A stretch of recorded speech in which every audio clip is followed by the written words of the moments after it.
वचन में लिखा है कि प्रभु कहते हैं कि तुम जो अपने जीवन, अपने समय को भी तुम दे नहीं पा रहे हो, जो तू बो नहीं पा रहा है, जो तू परमेश्वर के किंगडम, उसके साम्राज्य के लिए कुछ कर नहीं पा रहा है, ऐसा करके मुझे तू ठग रहा है।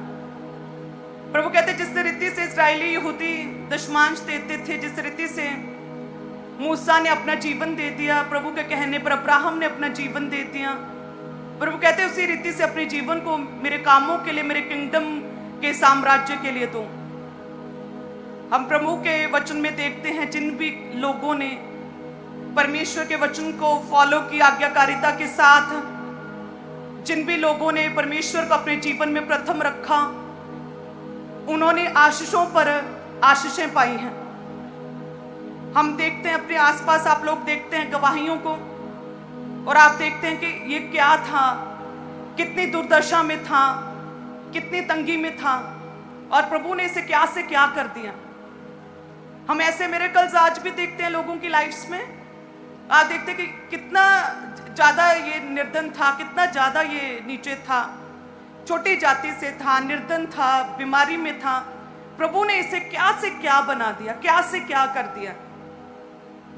ऐसा परमेश्वर है जो सब कुछ करने की सामर्थ्य रखता है। यदि आप प्रभु के करीब आए, निकट आए और प्रभु की आज्ञाओं को फॉलो करें, प्रभु को दिखाएं कि प्रभु तू ही मेरे जीवन में प्रथम है, तू अहम है परमेश्वर, मैं अपने जीवन में प्राथमिकता केवल तुझे देता हूं। यदि हम प्रभु के सामने ये प्रूफ कर पाए, प्रभु को साबित कर पाएं कि प्रभु तू ही है, जिस तरह से कहते हैं वचन में प्रभु यीशु ने अपने प्रेम को साबित किया, जिस तरह से यहोवा पिता ने साबित किया, अपने इकलौते पुत्र को भी रखना छोड़ा, उसी रीति से यदि हम भी प्रभु के आगे साबित करें, प्राथमिकता परमेश्वर को दें, तो प्रभु कहते हैं कि क्या से क्या मैं बना दूंगा। जिस तरह से आप दूसरों को देखकर कहते हैं कि क्या था ये, और प्रभु ने देखो क्या से क्या बना दिया इसे, उसी रीति से प्रभु कहते हैं मैं तेरे जीवन में भी कार्य करना चाहता हूं। जो तू कुछ नहीं है, मैं उसे तुझे उत्तम और बहुत कुछ बनाना चाहता हूं। लेकिन आपके पास क्या समय है परमेश्वर के लिए? क्या आपके पास वो प्रथम प्रेम, पहला प्रेम, सबसे उत्तम क्या परमेश्वर है क्या? लेकिन आजकल तो हम कुछ और ही देखते हैं कलीसियाओं में। हमारे पास खाने के लिए समय है, हमारे पास शादियों में जाने के लिए समय है, अपने परिवार के पास बैठने के लिए समय है, अपने बच्चों के लिए समय है, अपने पति पत्नी के लिए समय है। लेकिन परमेश्वर के लिए समय 1 घंटा और 24 का दशमांश प्रार्थना का निकालना बड़ा कठिन है। परमेश्वर के लिए समय नहीं है, परमेश्वर के लिए समय नहीं है। हर चीज के लिए समय है, प्रभु के लिए समय नहीं। और प्रभु कहते मैं कैसे, किस तरह से फिर तेरे जीवन में कार्य करूं। जो आशीषों का सोर्स मैंने प्रार्थना शुरुआत किया कि प्रभु यीशु हमारी आशीषों का क्या है, सोता सोर्स है। हमारी आशीषें हीलिंग, डिलीवरेंस, छुटकारा, हमारी शांति का सोर्स केवल जीसस क्राइस्ट प्रभु यीशु राजा है। हर चीज के लिए समय है। सोचिए, आप इमेजिन करें, हर चीज के लिए आपके पास समय है। अपने आप को जांचें, देखें कि वाकई में आपके पास हर चीज के लिए समय है। टीवी देखने के लिए समय है, सोशल मीडिया के लिए समय है, व्हाट्सएप के लिए समय निकाल लेते हैं। हर चीज के लिए समय है। न्यूज के लिए समय है, दुनिया में क्या चल रहा है इस चीज के लिए समय है। परिवार के लिए समय है, काम पर जाने के लिए समय है, प्रार्थना के लिए समय नहीं है। लेकिन वचन क्या कहता है कि जिस मात्रा से तुम नापते हो उसी से तुम्हारे लिए भी नापा जाएगा। आप कहते प्रभु जी मुझे आशीष दे, प्रभु जी बच्चे की आशीष दे, प्रभु जी मुझे ऊंचा करे परमेश्वर, शर्मिंदगी को दूर करे परमेश्वर। और वचन कहता है जिस मात्रा में तुम नापते हो, जिस रीति से तुम परमेश्वर के प्रति अपनी वफादारी को, आज्ञाकारिता को दिखाते हो, उसी मात्रा में प्रभु कहते सेम उसी रीति से। प्रभु पक्षपात किसी से नहीं करता, लेकिन वचन के साथ प्रतिबद्ध है परमेश्वर। आपके पास प्रार्थना के लिए समय नहीं, आपके पास बाइबल, परमेश्वर के वचनों को पढ़ने के लिए समय नहीं, आपके पास खाने पीने के लिए समय, घर का पूरा काम करने के लिए, डीप क्लीनिंग करने के लिए समय है, जॉब पर जाने के लिए समय है। 8 घंटे आप जॉब पर देते हैं और आपके पास 2.5 घंटे प्रार्थना के लिए समय नहीं। और प्रभु का कहते हैं कि जिस मात्रा में तुम नापते हो उसी मात्रा में मैं तुम्हारे लिए नापूंगा। हालेलुया। प्रभु के दास कहते हैं ना कि हमारे परमेश्वर जो है इमोशनल नहीं है। प्रभु आप रोते हैं, प्रभु के आगे जब चिल्लाते हैं, प्रभु के आगे आप पाप करके आए और प्रार्थना करें और कहें प्रभु मैं तेरा बेटा हूं, प्रभु मुझे बचा, क्या परमेश्वर आपके रोने, आपके आंसुओं की मात्रा को देखेगा? या फिर ये देखेगा कि आप अपनी पर्सनल लाइफ में कितना समय परमेश्वर के साथ बिताते हैं और वचन के साथ कितने प्रतिबद्ध हैं आप, ये देखेगा। हालेलुया।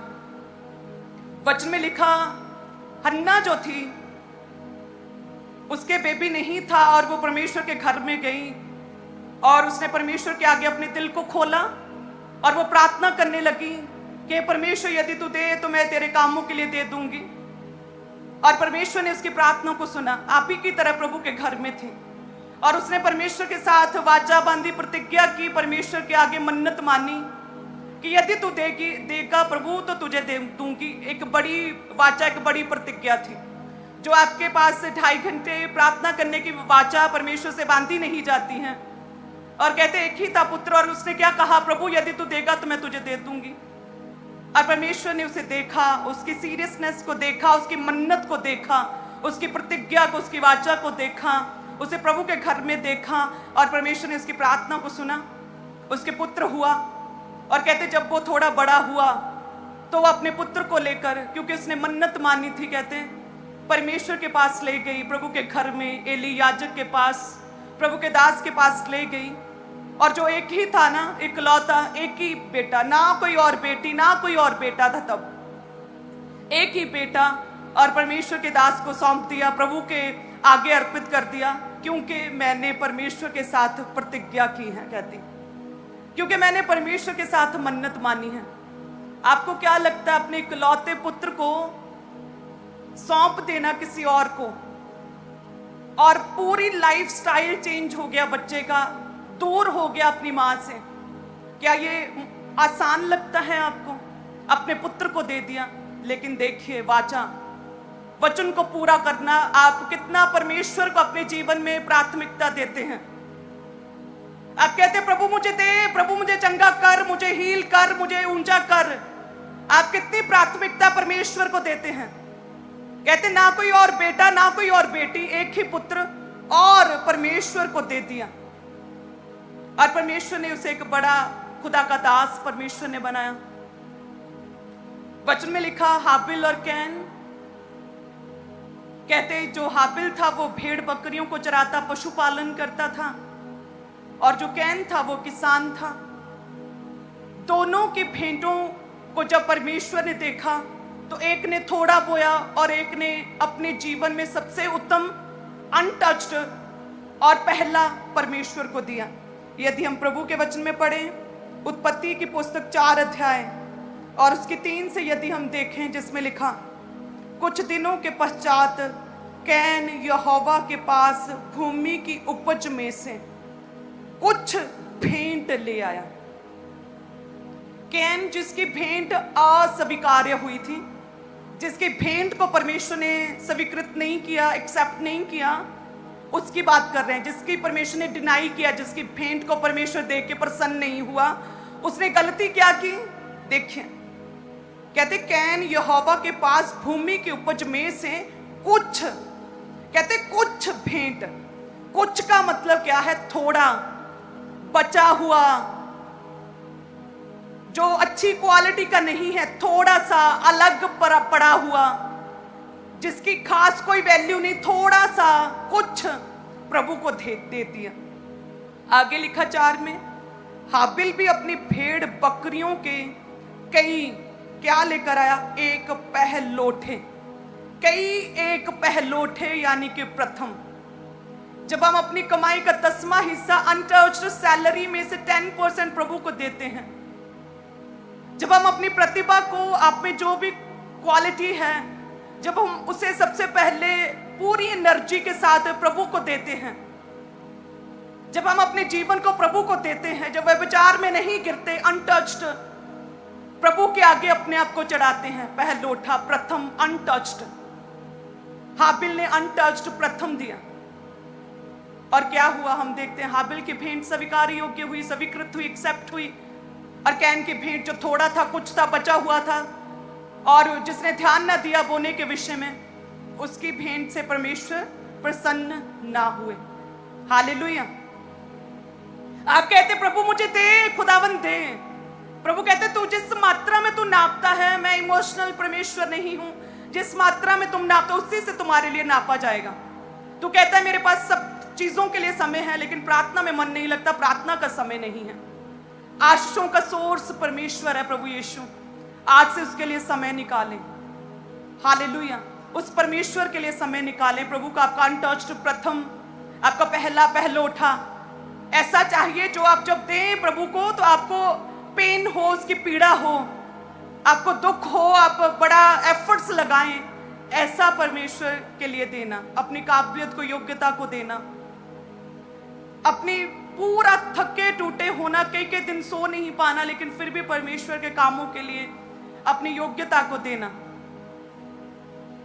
आपके पास कई मौके हैं पाप करने के, लेकिन फिर भी कहते कि नहीं प्रभु मैं अनटच्ड पहलोठा, प्रभु मैं तेरे कामों के लिए अपने आप को देता हूं, मैं अपने समय का वेट करूंगा, मैं पाप नहीं करूंगा, मैं किसी रीति से कोई भी गलत रिश्ता नहीं रखूंगा। परमेश्वर इस रीति से प्रभु को अपना प्रथम देना। आपके पास क्लीनिंग, डीप क्लीनिंग के लिए समय है, आपके पास 8-8 घंटे जॉब पे जाने के लिए समय है, लेकिन प्रभु आज से मैं अपना समय मैं तुझे दूंगा। हालेलुया। मैं प्रार्थना में समय दूंगा परमेश्वर, मैं बोने के लिए अपना प्रथम अनटच्ड निकालूंगा। प्रभु जी मैं तेरे राज्य के लिए बड़े काम करूंगा परमेश्वर। इस रीति से कितने जन समझ रहे हैं? जब हम देखते हैं प्रभु के वचन में आगे, तो न्यायों 11 में देखते हैं, जब परमेश्वर के लोगों ने, इजराइलियों ने, यहूदियों ने कहा कि हमें एक राजा चाहिए, हमें एक राजा चाहिए, तो सैमुअल के द्वारा वही बेटा जो एक माँ ने अपने से अलग कर दिया, सिर्फ इसीलिए कि नहीं परमेश्वर के साथ मन्नत मानी है, मैं परमेश्वर को ठग नहीं सकती। और मलाकी में परमेश्वर कहते हैं कि तुम लोग जो अपना प्रथम नहीं देते, अनटच्ड नहीं देते, तुम जो बोझ नहीं रखते हो मेरे कामों को करने का, सेवा करते हो फिर भी व्यभिचार में हो, तुम कलीसियाएं हो लेकिन फिर भी प्रार्थना नहीं करते हो, तुम ठगते हो। तो कहते हन्ना ने ठगा नहीं, और उसी का पुत्र जो बड़ा प्रभु का दास बना, तो सैमुअल के द्वारा, प्रभु के नबी के द्वारा शाऊल को राजा नियुक्त किया गया। लेकिन उससे पहले जजेस को यदि हम देखें, न्यायियों, तो शाऊल से पहले इजराइलियों का पूरा जो लड़ाई झगड़े, सारे मैनेजमेंट सिस्टम्स न्यायियों के द्वारा किए जाते थे। तो उसी में हम देखते हैं कि इजराइल पर अमोनियों ने जब आक्रमण किया, तो उसके बाद सारे इजरायली इकट्ठे होकर यिप्ताह नामक एक व्यक्ति के पास गए और उससे बोला कि हमारे संग चल, तू हमारा प्रधान हो, ताकि तू हमारी ओर से, सारे इजरायलियों की ओर से अमोनियों के साथ लड़े, क्योंकि हम बड़ी दुर्दशा में, हम बड़े तंग हैं। तो वचन कहता है यिप्ताह ने परमेश्वर के आगे एक मन्नत मानी। यदि हम देखें न्यायों 11 और उसकी 30 से, और यिप्ताह ने अमोनियों से लड़ने से पहले परमेश्वर के आगे प्रार्थना की और कहा, यदि तू निस्संदेह अमोनियों को मेरे हाथ में कर दे। यिप्ताह ने परमेश्वर से कहा, यदि तू निस्संदेह अमोनियों को मेरे हाथ में कर दे, तो जब मैं कुशल के साथ अमोनियों के पास से लौट आऊं, तब जो कोई मेरे भेंट के लिए मेरे घर के द्वार से निकले वे यहोवा का ठहरेगा, और मैं उसे होम बलि करके चढ़ाऊंगा। हन्ना की तरह सेम, उसने बोला मैं अपने पुत्र को यदि दे तो तुझे दे दूंगी। यिप्ताह ने भी प्रभु से कहा कि प्रभु यदि तू अमोनियों को मेरे हाथ में करे, यदि तू मुझे विजय दिलाए, विक्ट्री दे प्रभु जी, सबसे पहले व्यक्ति जो मेरे घर से निकलेगा मैं तुझे होम बलि करके भेंट चढ़ाऊंगा। तो 34 में लिखा, जब यिप्ताह मिस्पा को अपने घर आया, तब उसकी बेटी टप बजाती नाचती हुई उसे भेंट करने के लिए निकल आई। उसकी बेटी, एकलौती बेटी, वह उसकी क्या थी? आगे लिखा एकलौती थी, एकलौती बेटी, ना कोई और बेटा, ना कोई और बेटी, ना कोई और औलाद, एक ही बेटी।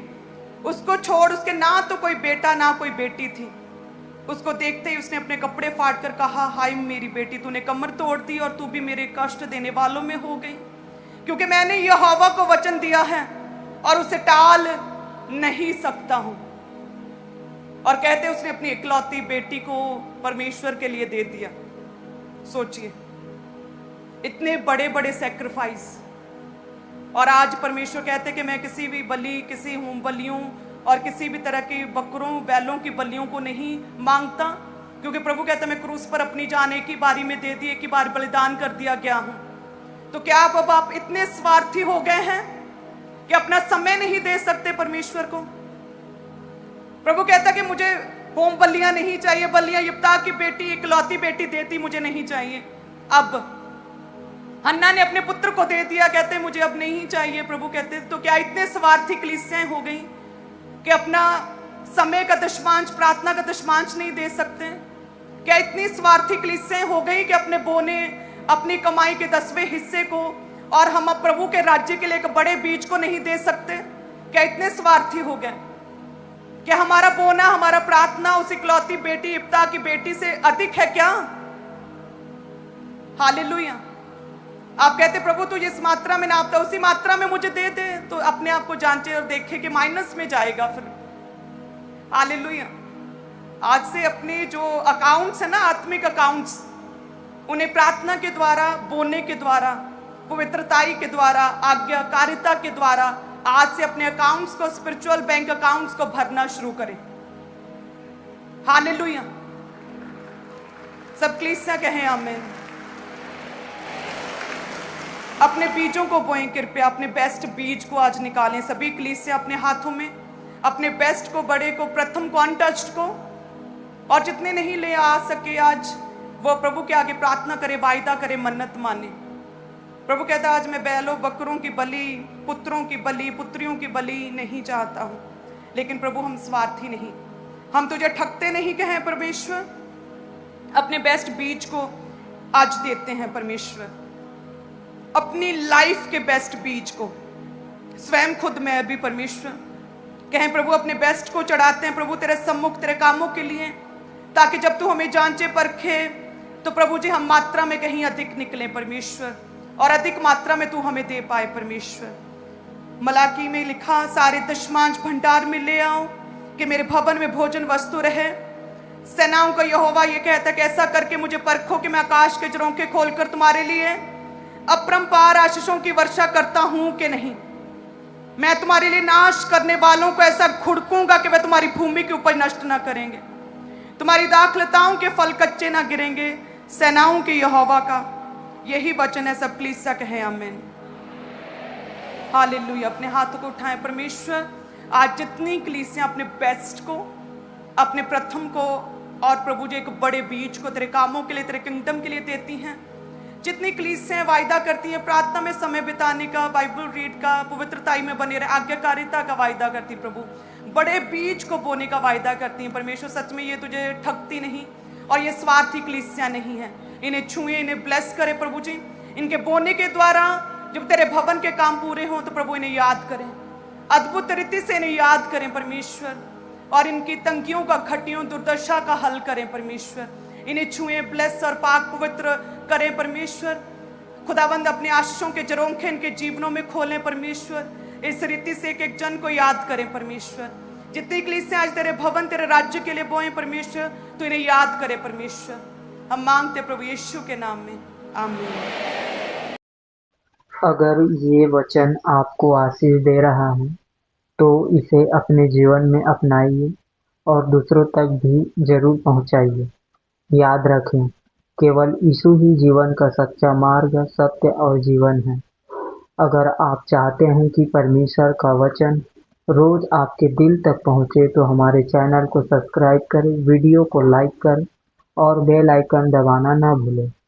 प्रभु यीशु आपको आशीष दे, आपको सुरक्षित रखे और आपके जीवन में अपनी शांति और सामर्थ भर दे। धन्यवाद। मिलते हैं अगले वचन में।